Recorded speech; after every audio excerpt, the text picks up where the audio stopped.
Spatřil jsem kometu, oblou letěla, chtěl jsem mi zaspívat, ona mi zmizela. Zmizela kolem na severnísku, v očích mi zbyly pár žlutých penízků.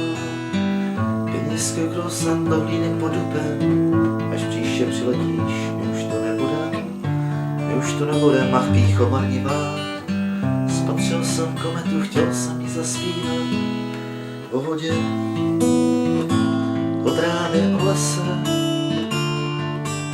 o smrti, se kterou smířit nejde se, o lásce, o zradě, o světě a o všech lidech, co kdy žili na téhle planetě.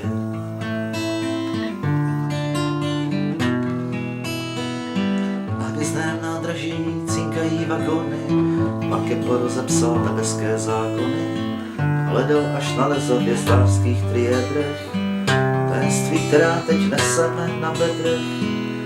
Velká a odvěká tajemství přírody, že jenom z člověka člověk se narodí, že kořen svět velmi ve strom se spojuje, krev našich myšlenek vesmírem putuje.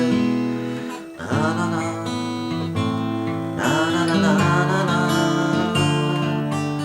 na na na, na na na, na na na na, na na na.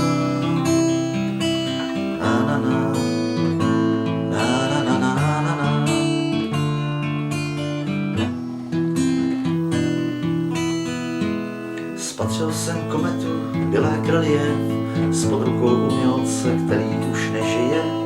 Šplhal jsem do nebe, chtěl jsem jí osát, marnostně vyslékla celého Dona. Jak socha Davida z bílého mramoru, stál jsem a hleděl jsem nahoru, až příště přiletíš, jak pýcho marnivá. My už to nebudem, ale jiný ti zaspívá, o vodě, o trávě, o lese,